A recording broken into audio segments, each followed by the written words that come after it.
tinanggap kita dito bilang isang katulong. Huwag kang mag-ambisyon, makatuhog na matabang isda, dahil ako ang makakalaban mo! Pinatay mo ang taong pinakamamahal ko. Kaya oras na para matay ka na rin.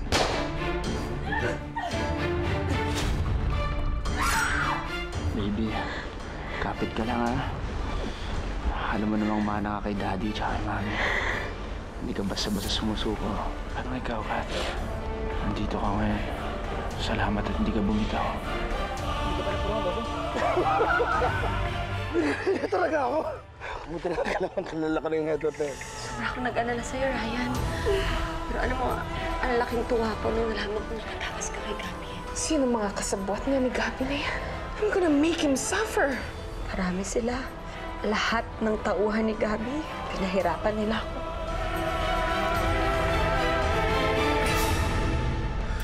Saan nila didala, anak?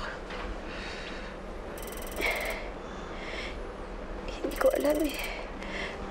Pinaghiwalay nila kami ni Ryan. Dinala nila ako sa isang mainit na bodega. Sumunod ka na! Bitawan niyo ako! Nasaan si Ryan, ha? Nasaan ang kapatid ko? Alam mo, tumahimik ka na lang. Saan niyo dinala ang kapatid ko? Kathy, kamusta? Alam mo bang halos nababaliw na yung asawa mo sa kakahanap sa'yo? Pagkatapos kitang makausap nun, tsaka ko palang nalaman kung sinong mastermind ng pagkidnap sa akin. Anong ibig sabihin nito, ha? Ikaw ang nagpakidnap sa akin? Kinailangan ko ng pera mula sa pamilya mo. Hayop ka. Kaibigan ka ni Edward! Ano ba? Paano mo nagawa to sa kanya, ha? Pinagkatiwalaan ka niya? Matagal ko na kanilimutan ang pagiging magkaibigan namin ni Edward. Hayop ka. Pakawalan mo kami ng kapatid ko! Asan si Ryan? Asan si Ryan? Dahan-dahan, dahan-dahan. Ano ba? Saan mo dinala si Ryan?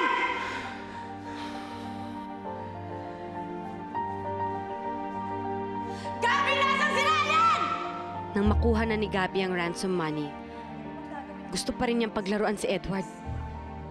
Gabi, balik mo naman sa akin yung wedding ring ko, please, oh. Magsalita ka, humingi ng tulong kay Edward.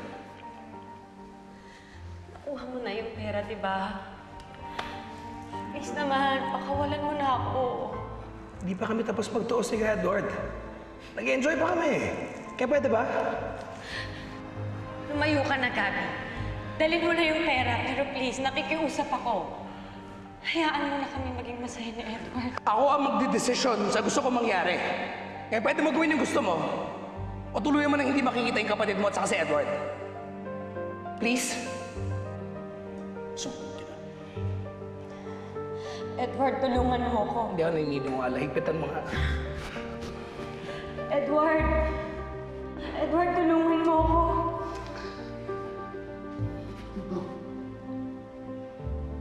Sasagot! Edward!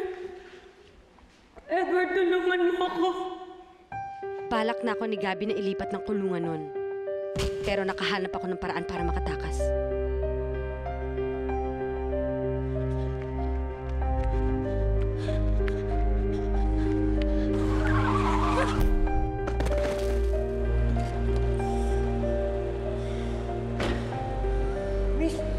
Please, tulungan mo. Uy ka lang.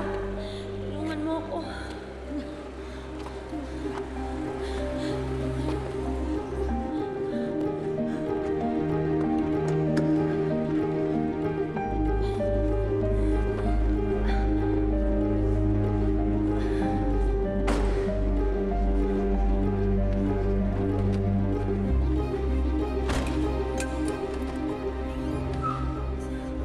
Hindi pa ako tinulungan ng lalaking nakabangga sa akin. Siguro naabutan pa ako ni Gabi. Pero sino yung nasunog na bangkay? Tama nga ang kutob ko. Hindi nga si Kathy ang nasunog. Pinalabas lang ni Gabi na si Kathy yun, kaya niya kinuha ang singsing ni Kathy. Yung DNA ng bangkay. Bakit positive ang results? Alam niyo si Gabi, maraming koneksyon yan. Kaya niya gawa ng paraan yun. Ayoko nang bumalik dun sa kulungan na yun. Ayoko nang babalik kay Gabi. Hindi na mangyayari yun, Kathy. Kahit anong mangyari, mamamatay muna ako bago mangyari yun.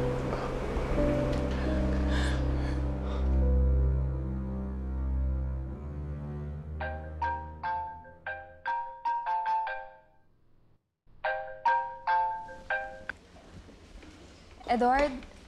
Edward, mabuti tumawag ka na. Nasaan ka? Okay ka lang ba? Ayos lang ako, Denise. Pasensya na. Ngayon lang ako nakatawag. Pakisabi naman kay Lola, pumunta siya agad dito sa ospital. Nasa ospital ka? Bakit ano nangyari? Hindi ako na ospital, Denise. Eh, sino?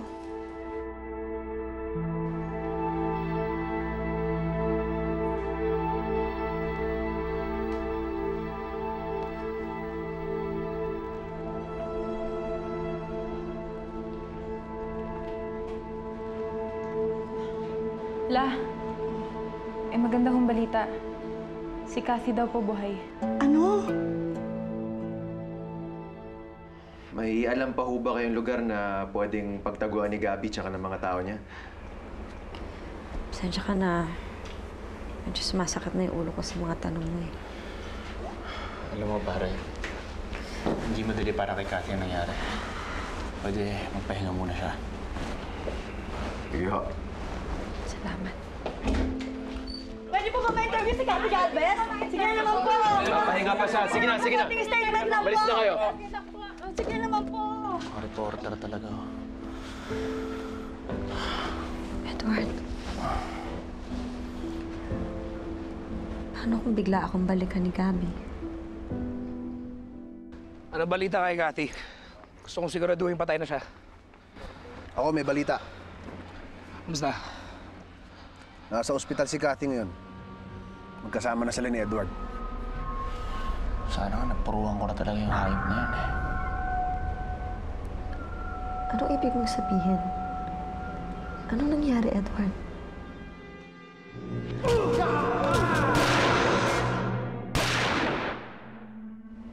Nagawa mo yun? Akala ko tinuluyan ka na niya, Kathy. Binulag na ako ng galit. Pero kung sakaling buhay pa nga yung hayop na yan, paglalamayan muna siya bago siya makalapit ulit sa'yo. Hindi ako makapaniwala na ganun kasama ang kaibigan mo. Sana dati pa natin nalaman. Wala talaga kayong mga kwenta eh, no? Naisahan kayo ng babae. Dali. Ako, Gabby, naguguluhan ako eh. Kung buhay si Kathy, sino yung babaeng sinunog mo? Paano hindi kita binabayaran para magpaliwanag ako sa'yo? Okay lang. Hindi naman makitid ang utak ko para hindi malaman yung plano mo eh. Pero anong gagawin mo? Kasama na sila ni Edward. Happy ending na sila.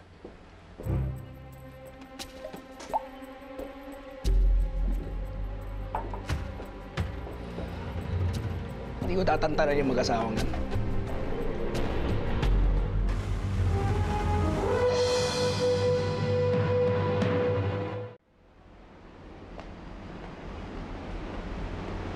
Good morning, ma'am. Good morning, sir. Uy, Ryan. Kamusta na daw yung ate mo? Ayos na siya. Bakit? Gusto mo na ba siya makita? Oo naman, syempre. Buti naman at maayos na yung kalagayan niya. Okay. Sa lahat naman ng katulong, ikaw ang makapalang mukha. Mami, tatanong lang naman po sa Marisa. Ang katulong, hindi kumakausap sa amo ng ganyan. Ano ka, pamilya namin? Ang intindihin mo ay ang trabaho mo. Pasensya na po, ma'am. Gusto ka lang ba?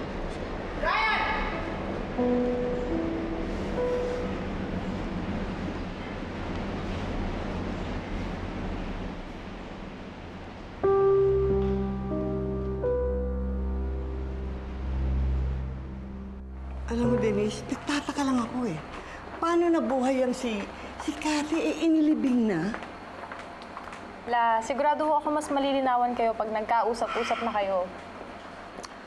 Mabuti po po, Lola. Uwi na muna ako. Sige na ho, pasok na kayo. Bakit?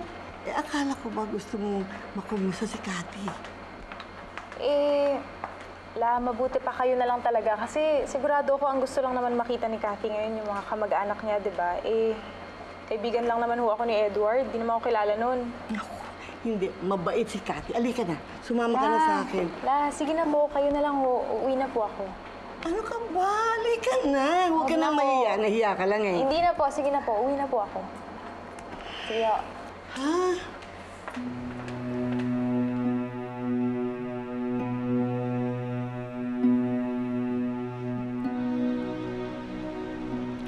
Okay ka na ba? Yes, tama na. Busog ka na? Gusto ko makarecover ng mabilis. Okay na ako, Edward. Magpahinga ka na, ha? Sige, tatabi ko muna ito.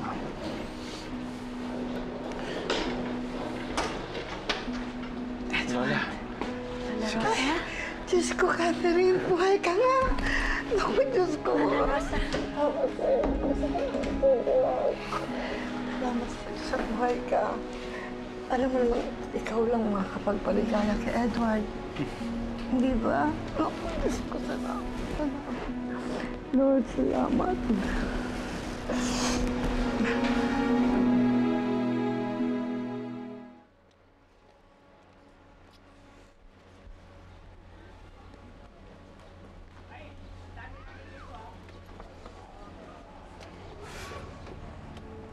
Dito nakakonfine si Cathy.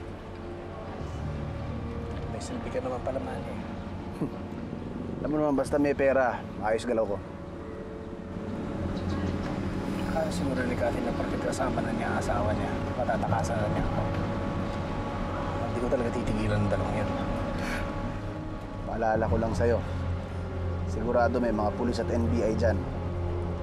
Alam mo naman ang mga Alcantara. Kaya nga kita sinama, Manny. Ikaw kikilo sa akin. Ayan, ay kung gusto mo yung madagdagan ng pera mo. Hindi naman makakauwi na tayo. Ayoko na dito sa ospital. Ayusin ko lang yung mga bill sa baba.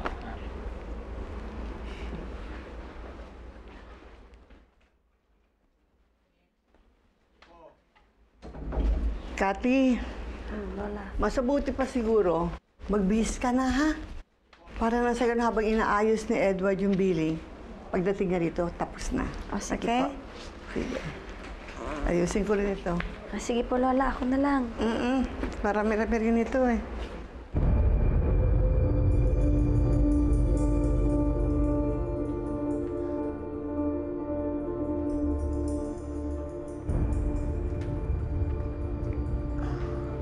Puntahan nyo lang yung bahay niyan. Gusto niyo yung pamilya.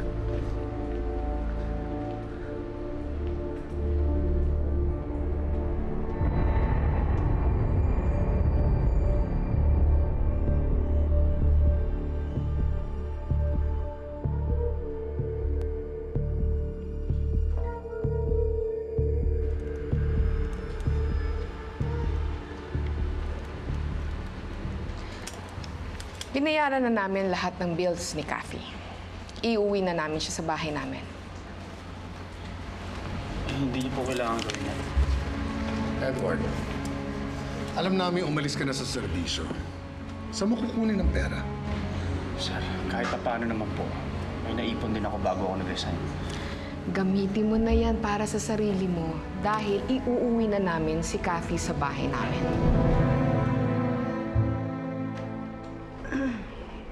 Oh, Lola, ako na dyan. sige, ayusin mo na yung doon at ako na dito. Maisara ko na to, ha? Ako na po, Lola. Ay, saglit, ha? Ito lang sa CR. Sige po. Ako na dito. Ako nang bahala.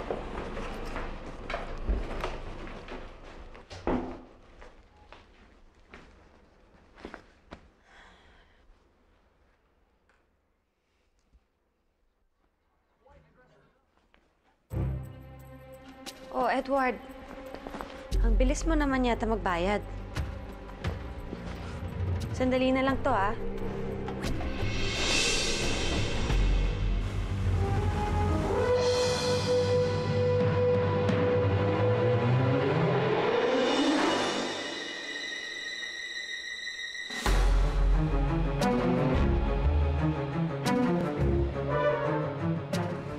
asawa ko po si Cathy. Hindi ako basta-basta papayag na sa inyo siya sasama. Saan mo naman siya dadalhin? Kung saan-saan lang? Hindi kami papayag na mapahamak ulit ang anak namin sa poder mo. We're taking her home whether you like it or not, Edward. Bakit hindi nila si Cathy tanungin natin kung kanino nila gusto sumama?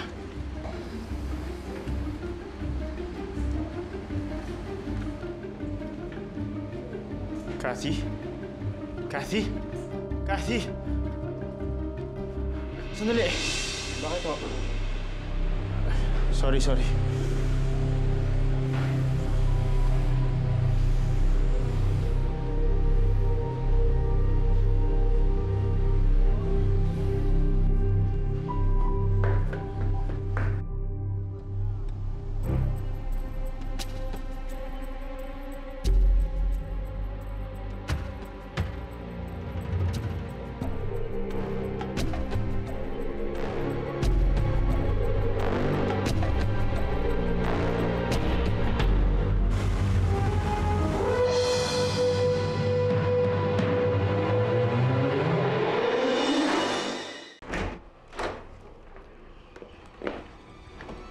Cathy?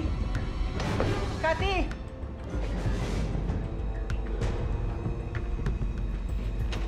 Lola. Si Cathy. Si Cathy! Asa si Cathy? Nawawala eh! Ha? Pumasok lang ako sa CR. Pagbalik ko, wala na. Sige, Lola, hanapin ko si Cathy. Buwaba rin kayo. Humingi kayo ng tulong sa mga NBI. Ha? Sige.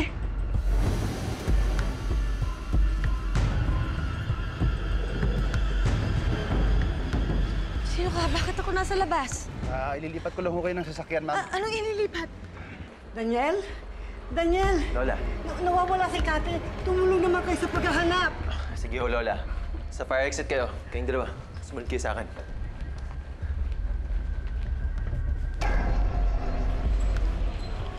Ay, mo bang exit dito? Doon ho, sir, doon ho. Dito? Salamat. Hindi ikaw ang nurse ko! Nasaan ako? Edward! Cathy! Cathy!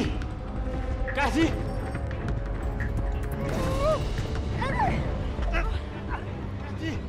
Aray! Edward! Cathy! Edward! Cathy! Dali! Cathy! Ano si Edward?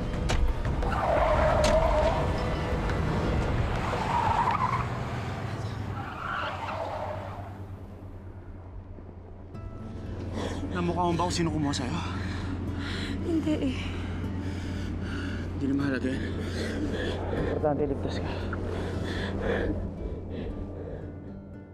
Napakasimple na lang ng pinapagawa ko sa iyo. Hindi nyo pa nagawa. Nasa inyo na si Cathy, hindi nyo pa natakas. Yun lang yun eh. Ayoko nga matiklo ako. Alam mo naman may kaso ko, di ba? Ano, matadagdagan pa ng isa? So anong gagawin natin ngayon? Ngayon na nasa kanila si Cathy, malamang binabakot na sila ngayon, di ba? Paano ako kikilos? Ano ba kasi gusto mo kay Cathy? Nasa iyo na pera, di ba?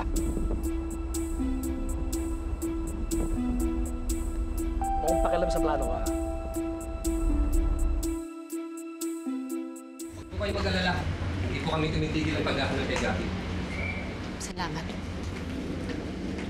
Pinabayaan mo na naman ang anak ko! Ma, please. Walang kasalanan si Edward. Nakita niyo na?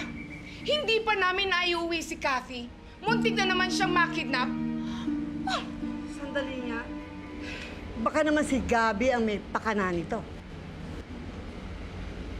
Sandali. Meron na ba kayo nahanap na katawan ni Gabby? Bakit mo nagtanong ni Lieutenant? May kinalaman ka ba sa nangyari sa kanya?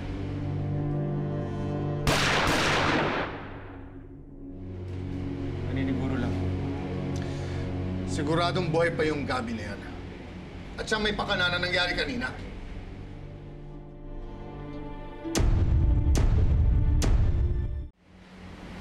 Baka nga buhay pa si Gabby. Huwag mong isipin yun, Cathy. Ako na bahala doon. Halika na, Cathy. Umuwi na tayo sa bahay. Ma! Let's go home! Ma! Hindi naman po yata ako makakapayag niyan.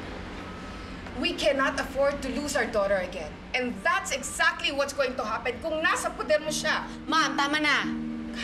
Hindi kasalanan ni Edward yung nangyari kanina. Hindi niya kontrolado yon.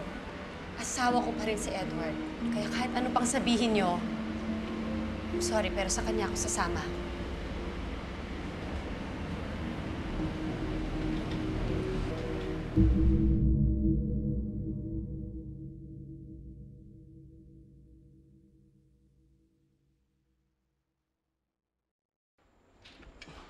Uy, Arisa. Halika, pasok ka. Ay, naku. Halika na. Baka makita ako ni Ma'am Consuelo dito. Hindi yan, ako bahala. Tsaka diba ngayon yung labas ng ate mo sa ospital? Oo nga eh. Gusto ko nga sanang sumama dun sa pagsundo eh. Kaso sabi ni Mami at Daddy, dito daw muna ako. Halika. Ayun pakita ko sa'yo. Wow, grabe. Ryan, ang laki ng kwarto mo Kahit habang buhay siguro ako magtrabaho, na magkakaroon ng gantong kwarto. Hayaan mo. Pag nagkatrabaho ako, gagawa tayo ng bahay na kagaya nito. Ha? Ang ibig kong sabihin, magpapagawa ako ng sarili kong bahay. Tapos, ikaw yung magde-design, di ba? Di ba gusto mong maging architect?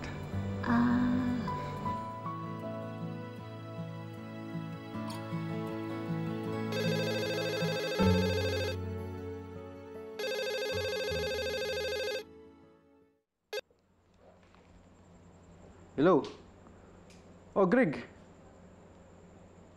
Ganun ba? O sige. Sure. Okay, sige. Alis na ako dito. Punta na kita dyan. Okay. Bye. Sige kailangan ko na umalis eh. Sige.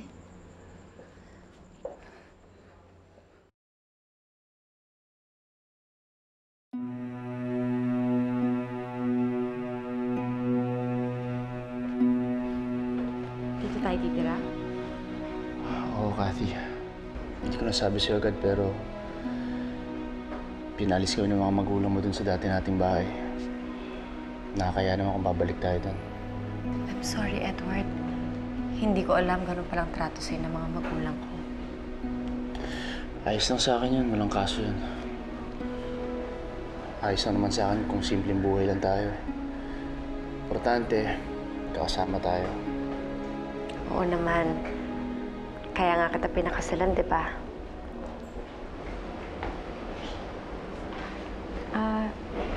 Edward. Denise. Mabuti naman nakauwi na kayo. Sino siya? Kathy, siya si Denise, si Marco, at si Chaberta. Magandang araw po. Kumusta? Pasensya na hindi ko nabanggit sa'yo pero dito muna sila titira sa atin. Pero pansamantala lang naman yun.